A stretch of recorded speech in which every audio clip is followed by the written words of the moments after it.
बंगाल में ममता बनर्जी की मुश्किलें लगातार बढ़ती जा रही हैं। शुभेंदु अधिकारी के इस्तीफे के बाद आसनसोल के विधायक जितेंद्र तिवारी ने भी अपना इस्तीफा दे दिया है। इतना ही नहीं, जलपाईगुड़ी में भी टीएमसी में बगावत के बोल शुरू हो गए हैं। बंगाल सरकार के मंत्री फरहाद हकीम को कड़ा पत्र लिखने के बाद जितेंद्र तिवारी ने आसनसोल नगर निगम के प्रशासक मंडल के चेयरमैन पद से इस्तीफा दे दिया। माना जा रहा है कि तिवारी भी शुभेंदु की तरह बीजेपी ज्वाइन करने की तैयारी में है। तिवारी ने इस्तीफा देने के बाद कहा कि प्रशासक का पद छोड़ने के 1 घंटे के भीतर मेरे कार्यालय को कोलकाता से मिले निर्देशों के बाद तोड़ दिया गया। ऐसे में अब उनके साथ रहना मेरे लिए संभव नहीं है। मैंने पार्टी के जिला प्रमुख के पद से इस्तीफा दे दिया है। इधर विधायक पद छोड़ने के 1 दिन बाद बृहस्पतिवार को शुभेंदु अधिकारी ने तृणमूल कांग्रेस पार्टी की प्राथमिक सदस्यता से भी इस्तीफा दे दिया है। तृणमूल कांग्रेस के बागी विधायक जितेंद्र तिवारी ने ममता सरकार के खिलाफ मोर्चा खोला हुआ है। इसके पहले विधायक ने खुलेआम पार्टी छोड़ने की धमकी दी थी।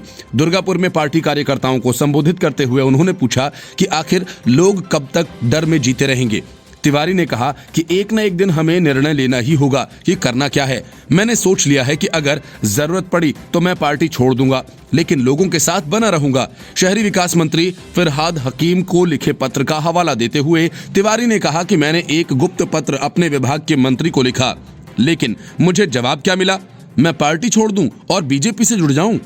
असल में जितेंद्र तिवारी ने पत्र में कहा था कि राज्य सरकार राजनीतिक वजहों से आसनसोल नगर निगम को केंद्र की तरफ से मिले 2000 करोड़ रुपए के फंड का इस्तेमाल नहीं करने दे रही। ये फंड स्मार्ट सिटी प्रोजेक्ट के तहत जारी किया गया था। तिवारी का यह भी आरोप था कि इस मुद्दे पर वे पहले भी कम से कम 5 बार हकीम को चिट्ठी लिख चुके हैं, लेकिन रविवार को लिखी चिट्ठी किसी ने जानबूझकर लीक कर दी। उन्होंने कहा कि मैं इन मामलों पर सिर्फ मुख्यमंत्री से बात करूंगा, लेकिन ऐसा करने की नौबत नहीं आई और इससे पहले ही उन्होंने अपना इस्तीफा दे दिया। तिवारी ने हकीम पर हमला बोलते हुए कहा कि मैं उन्हें याद दिला दूं कि उन्होंने कोलकाता को मिनी पाकिस्तान बनाने की बात कही थी। क्या मुझे उनसे सबक लेने की जरूरत है? हम ममता बनर्जी की पार्टी में हैं। जितेंद्र तिवारी का आरोप है कि अपने विधानसभा क्षेत्र में किए गए वादों को पूरा करने से रोकने के लिए उनके सामने मुश्किलें खड़ी की जा रही हैं। वह कहते हैं कि हम जनता के प्रति जवाबदेह हैं। हमने जो वादे किए उसे लेकर हमें कहा गया कि हम उसे पूरा नहीं कर सकते। अगर हम अपने अधिकारों के बारे में बात करते हैं तो हमें पार्टी छोड़ने के लिए कहा जाता है। तिवारी ने कहा कि उनमें खुद में इतनी क्षमता है कि वो अपने दम पर चुनावों को जीत सकते हैं। उनका कहना है कि जाहिर है कि हमें पार्टी का समर्थन है, हमारे पास पार्टी का चिन्ह है, लेकिन हमारी निजी छवि इतनी भी खराब नहीं है कि लोग हमें वोट न दें। हम जीते थे, इसमें हमारी छवि एक महत्वपूर्ण कारक है।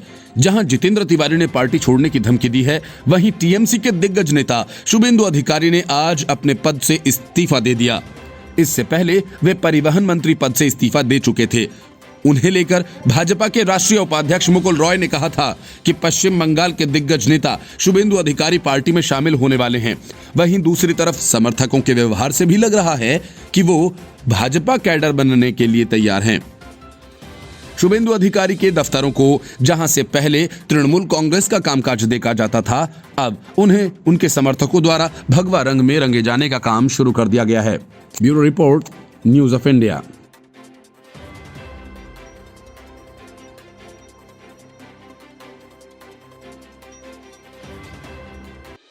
सुशांत सिंह राजपूत मामले में बॉलीवुड के ड्रग मामलों की जांच कर रही एनसीबी के लपेटे में अब करण जौहर फंस गए हैं।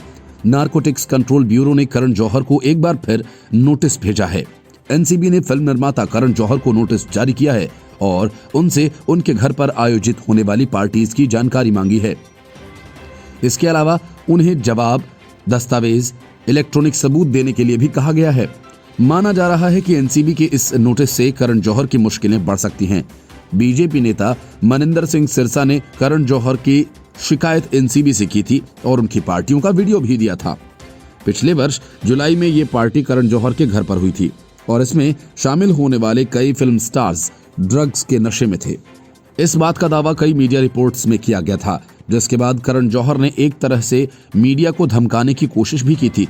सुशांत सिंह राजपूत की मौत के मामले में शुरू हुई जांच के बाद से जब बॉलीवुड में ड्रग्स की घुसपैठ का खुलासा हुआ तो ये वीडियो एक बार फिर चर्चा में आ गया। अब प्रारंभिक जांच के बाद ये बात भी सामने आ चुकी है कि ये वीडियो सही था और इसके साथ कोई छेड़छाड़ नहीं की गई थी। इसके बाद ये तय हो गया कि एनसीबी मामले की जांच शुरू कर सकता है। करण जौहर को इस मामले में बुलाया जा सकता है। वहीं पिछले दिनों इस बात की पुष्टि की गई कि इस मामले की जांच शुरू हो गई है। इस वीडियो में दीपिका पादुकोण, विकी कौशल, मलाइका अरोरा, वरुण धवन, अयान मुखर्जी, अर्जुन कपूर और शाहिद कपूर जैसे बड़े स्टार्स दिखाई दिए। हालांकि करण जौहर ने इस वीडियो को लेकर सितंबर में एक बयान भी जारी किया था।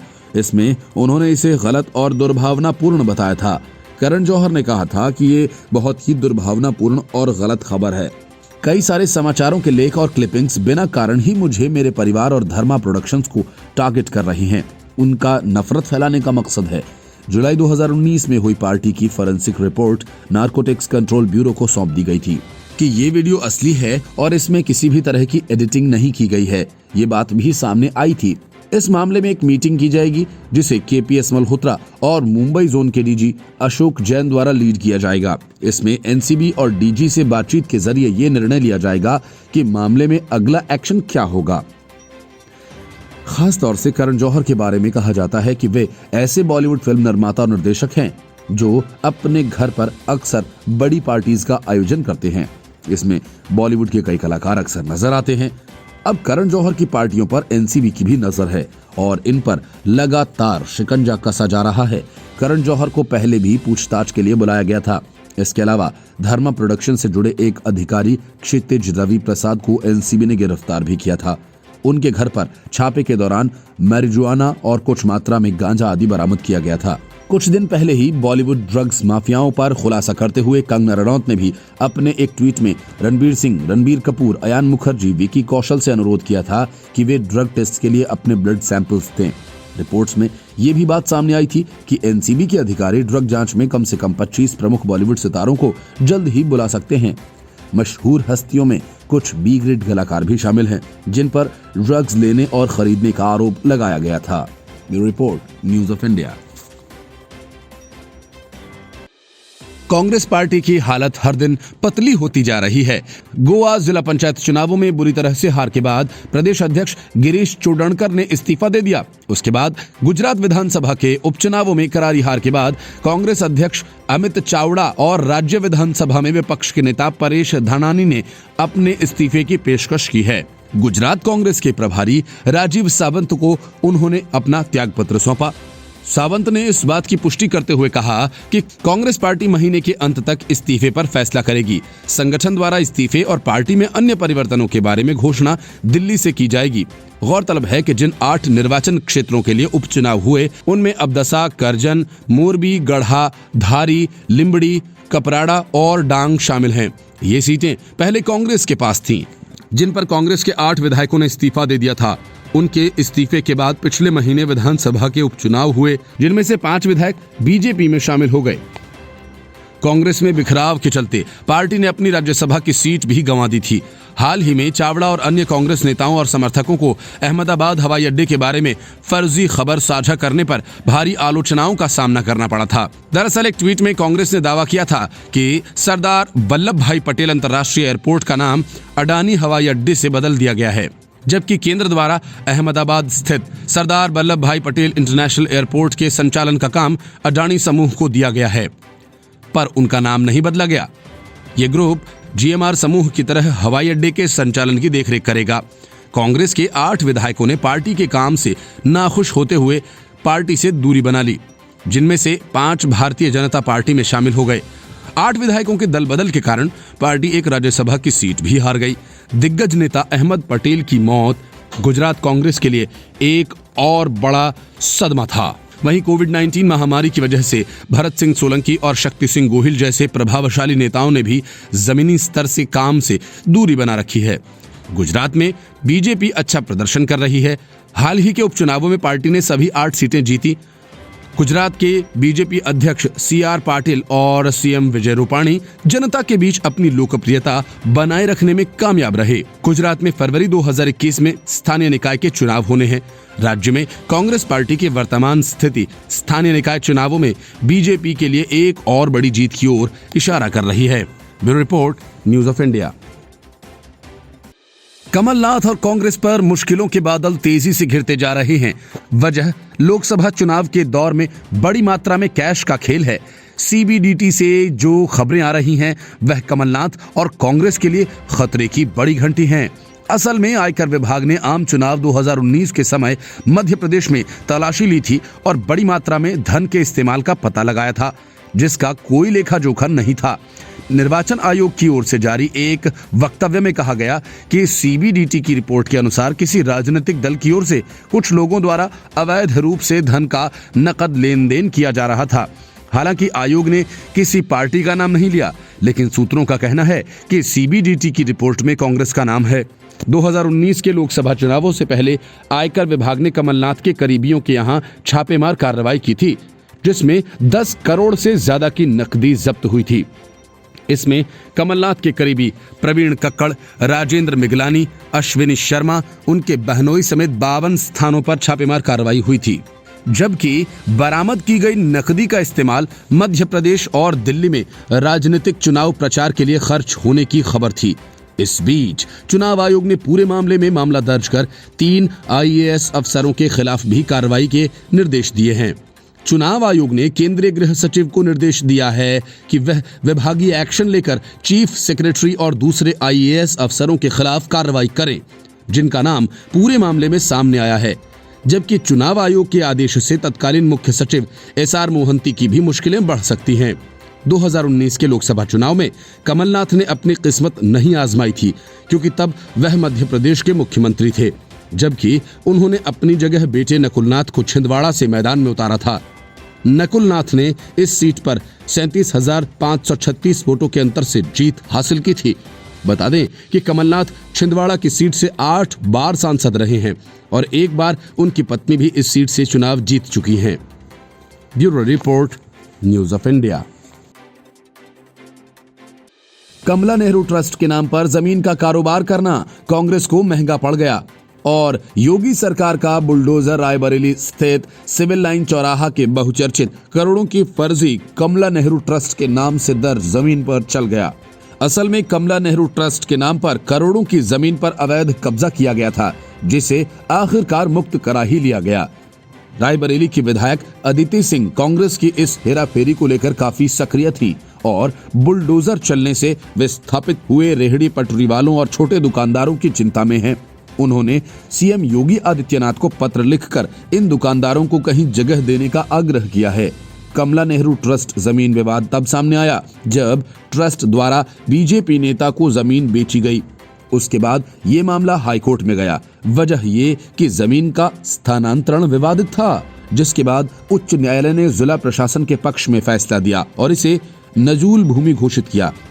नजूल भूमि मूल रूप से ऐसी भूमि होती है जिसका कोई दावेदार नहीं होता है और इसे सरकार से संबंधित माना जाता है। सरकारी जमीन पर फर्जी तरीके से कब्जा जमाए लोगों से जमीन को सुप्रीम कोर्ट और हाई कोर्ट ने खाली करवाने के आदेश कई महीने पहले ही दे दिए थे। अदालत के आदेशों के बाद जिला प्रशासन ने जमीन का अतिक्रमण करने वाले लोगों को नोटिस दिया और फिर उनकी बिजली काटी गई, लेकिन उसके बाद भी जमीन खाली नहीं हो पाई थी, जिसके बाद जिला प्रशासन ने जमीन पर सभी अवैध निर्माणों को ध्वस्त करना शुरू कर दिया। कुछ लोगों ने पुलिस पर पथराव किया, जिसके बाद पुलिस ने लाठीचार्ज का सहारा लिया, लेकिन तोड़फोड़ जारी रही। इस दौरान कुछ गिरफ्तारियां भी की गई। कमला नेहरू ट्रस्ट 40 साल पहले एक शैक्षिक समाज, स्कूल और अस्पताल बनाने के उद्देश्य से बनाया गया था। कमला नेहरू एजुकेशनल सोसाइटी की स्थापना 1976 में रायबरेली के सिविल लाइंस इलाके में सिधौली के रहने वाले कैलाश चंद्र द्वारा 1135 रुपए के वार्षिक किराए पर ली गई थी। रायबरेली सदर से कांग्रेस विधायक अदिति सिंह ने मुख्यमंत्री योगी आदित्यनाथ को पत्र लिखकर सिविल लाइंस रायबरेली के सैकड़ों पटरी व्यवसायियों को शहर में अन्य किसी स्थान पर पुनः स्थापित करने की मांग की है। इससे पहले योगी सरकार के निर्देश पर रायबरेली शहर कोतवाली क्षेत्र के लखनऊ प्रयागराज नेशनल हाईवे 30 स्थित सिविल लाइन चौराहा के बहुचर्चित करोड़ों की फर्जी कमला नेहरू ट्रस्ट के नाम से दर्ज जमीन विवाद को लेकर जिला प्रशासन ने अवैध रूप से कब्जा जमाए लोगों की दुकानों और मकान पर बुलडोजर चला दिया था। रायबरेली शहर कोतवाली के लखनऊ प्रयागराज नेशनल हाईवे 30 पर फर्जी कमला नेहरू ट्रस्ट के नाम पर दर्ज करोड़ों की बेशकीमती जमीन पर दशकों से 125 परिवार काबिज होकर अपना जीवन यापन कर रहे थे। नेशनल हाईवे पर स्थित इस बेशकीमती जमीन पर जिले के राजनीतिज्ञों की नजर पड़ी तो लोगों को पता चला कि ये जमीन कमला नेहरू ट्रस्ट की है। मामला कोर्ट में गया तो वहां पर कोर्ट ने अवैध रूप से कब्जा जमाए लोगों को कब्जे से सरकारी जमीन को खाली करवाने के आदेश दे दिए। दशकों से जमे लोगों के कब्जे को छुड़वाने में प्रशासन लगातार कोशिश करता रहा, लेकिन सफल नहीं हो पाया। Bureau report, news of India.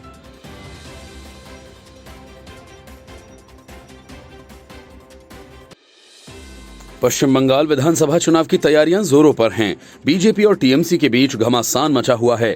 यहां तक कि असदुद्दीन ओवैसी भी कमर कसकर बंगाल में अपना दांव ठोकने लगे हैं। ऐसे में बड़ा सवाल ये कि इस चुनावी समर में कांग्रेस कहां है, क्योंकि अब तक न तो राहुल गांधी न ही प्रियंका वाड्रा बंगाल में चुनाव को लेकर कोई दिलचस्पी दिखा रहे हैं। ऐसे में सवाल ये भी है कि क्या राहुल गांधी और प्रियंका वाड्रा उसी अंदाज में दिखेंगे जिस तरह वे बिहार विधानसभा चुनावों में प्रचार कर रहे थे।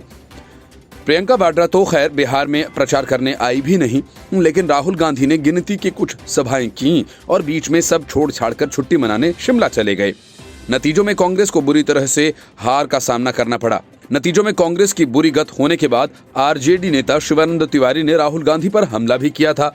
बंगाल के कांग्रेस प्रभारी जितिन प्रसाद कहते तो हैं कि वे कांग्रेस के राहुल गांधी और प्रियंका वाड्रा के अगले महीने से राज्य में चुनाव प्रचार शुरू करने की संभावनाएं हैं। पश्चिम बंगाल के लिए कांग्रेस के प्रभारी पद ने कहा, पश्चिम बंगाल में कांग्रेस के प्रभारी प्रसाद ने कहा कि आगामी विधानसभा चुनाव में पार्टी लेफ्ट फ्रंट के साथ संयुक्त रूप से सत्तारूढ़ तृणमूल कांग्रेस और बीजेपी का मुकाबला करेगी।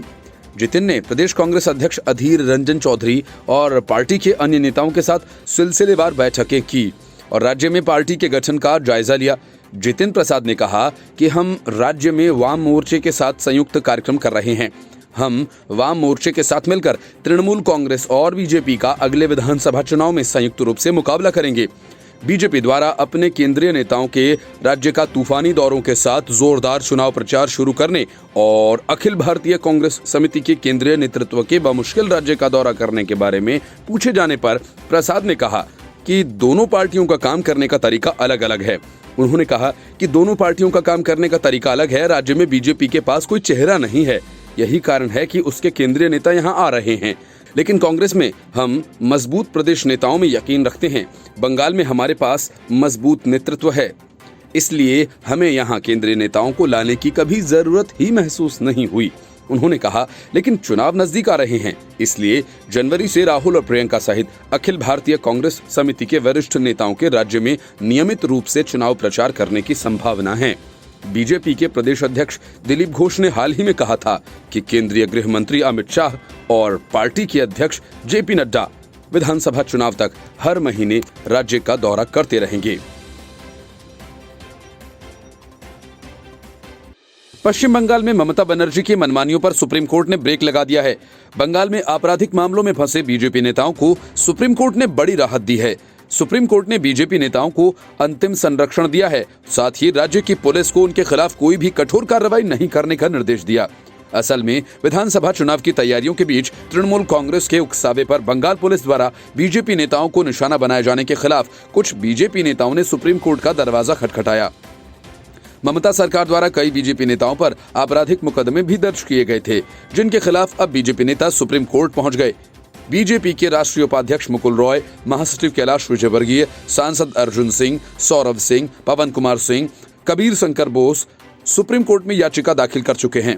इन सभी बीजेपी नेताओं ने पश्चिम बंगाल पुलिस द्वारा उनके खिलाफ दर्ज सभी मामलों को किसी अन्य स्वतंत्र जांच एजेंसी को हस्तांतरित किए जाने की मांग की। याचिका में बीजेपी नेताओं ने ममता बनर्जी पर आरोप लगाया कि राजनीतिक द्वेष के चलते ममता बनर्जी सरकार ने उनके खिलाफ मुकदमा दर्ज किया है, इसलिए सुप्रीम कोर्ट इन मुकदमों को रद्द करे या फिर बंगाल से बाहर हस्तांतरित किए जाएं। न्यायमूर्ति संजय किशन कौल की अध्यक्षता वाली पीठ ने बीजेपी नेताओं द्वारा दायर 5 अलग अलग दलीलों पर पश्चिम बंगाल सरकार से प्रतिक्रिया मांगी है और उन्हें राजनीतिक गतिविधियों से दूर रखते हुए आपराधिक मामलों को रोकने के लिए कहा और कहा कि सुनवाई की अगली तारीख तक सामूहिक कार्रवाई से अंतरिम संरक्षण जारी रहेगा। मुख्य याचिकाकर्ता अर्जुन सिंह ने कहा कि तृणमूल कांग्रेस से इस्तीफा देने के ठीक बाद उन पर बंगाल पुलिस ने 64 मामले बिना किसी प्रारंभिक जांच के दर्ज कर दिए। बीजेपी सांसद अर्जुन सिंह के घर पर बम फेंके गए, जिसमें उनका बेटा घायल भी हो गया। बम धमाके में टीएमसी के कार्यकर्ताओं के शामिल होने का हवाला देते हुए उन्होंने दावा किया कि स्थानीय पुलिस ने उनकी शिकायत पर एक प्राथमिकी दर्ज करने से भी इनकार कर दिया और उन्हें मदद के लिए मुख्य जुडिशियल मजिस्ट्रेट के पास जाने के लिए मजबूर किया। अर्जुन सिंह ने आरोप लगाया कि पश्चिम बंगाल पुलिस सत्ताधारी राजनीतिक दल के इशारे पर काम कर रही है और उनके व्यक्तिगत और राजनीतिक हितों की ही सेवा कर रही है। बीजेपी नेता कबीर शंकर बोस ने शिकायत में कहा कि उन्हें जानबूझकर कोविड आइसोलेशन वार्ड में अन्य कोरोना संक्रमित मरीजों के साथ रखा गया था। बोस ने खुद को पश्चिम बंगाल राज्य सरकार द्वारा अत्यधिक यातना, दमन और राजनीतिक प्रतिशोध का शिकार बताया। कबीर शंकर बोस ने टीएमसी नेता कल्याण बनर्जी की बेटी से शादी की थी, जिनके बीच बाद में तलाक हो गया। बोस ने कहा कि तलाक के लिए पत्र दायर किए जाने के बाद उनके खिलाफ ममता बनर्जी के इशारे पर पुलिस प्रशासन पर दबाव बनाकर कई मामले दर्ज किए गए। पीठ ने इन भाजपा नेताओं को सुरक्षा प्रदान करते हुए गृह मंत्रालय को टीएमसी कार्यकर्ताओं और पश्चिम बंगाल के बीजेपी नेता कबीर शंकर बोस के सुरक्षा कर्मचारियों के बीच कथित हाथापाई के बारे में एक रिपोर्ट सीलबंद कवर में प्रस्तुत किए जाने का निर्देश दिया है।